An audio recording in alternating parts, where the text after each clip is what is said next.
Ég heiti Sigmundur Davíðsson, ég er sérhæfður starfsmaður í þvottahúsinu. Ég geri allt hérna. Ég er alveg frá því að vinna í flokkunardeildinni yfir í því að vera á þvottavélunum, á þurrkarana, á vélunum inn í hreinasal. Og svo hef ég verið að leysa af í verkstjórn líka þegar það hefur vantað upp á. Ég er sem sagt menntaður húsasmiður með sveinspróf í húsasmíði. Ég kom hérna 2008.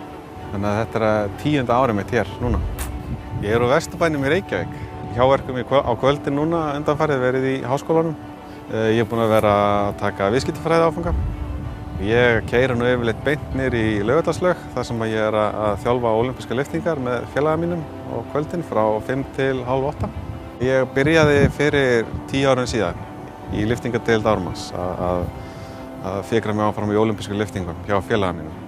Það er náttúrulega langt best síðan að þegar við náum að afgreiða allt og sinna öllum og þjónusta spítalann vel. Þá erum við að vinna vinnuna okkar vel.